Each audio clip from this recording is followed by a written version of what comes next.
Hi అండి. ఈరోజు నేను బెండకాయ ఫ్రై చేస్తున్నాను. బెండకాయని ఇలా క్లీన్ చేసి ఇట్లా కట్ చేసుకోవాలి. తర్వాత ఇట్లా ఆయిల్ ఎక్కువ వేసుకొని డీప్ ఫ్రై చేయాలి. ఈ బెండకాయలన్నిటిని మొత్తం ఒకేసారి వేసుకోకూడదు, కొంచెం కొంచెంగా వేసుకుంటూ ఇట్లా ఫ్రై చేసుకొని గోల్డెన్ కలర్ వచ్చేంత వరకు చూసుకొని ఇట్లా తీసేసుకోవాలి పక్కకి. పల్లీలు కూడా ఇట్లా ఫ్రై చేసుకొని ఇవి కూడా పక్కకు తీసి పెట్టుకోవాలి. ఇప్పుడు కొంచెం ఆయిల్ తీసుకొని దీంట్లో ఆవాలు, జీలకర్ర అవి కొంచెం బాగా ఫ్రై అవ్వాలి.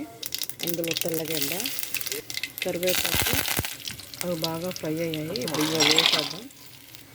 కారం, పసుపు, కొంచెం సాల్ట్, ధనియా పౌడర్. అంతే అండి. మా బెండకాయ ఎలా ఉందో చెప్పండి. బాయ్.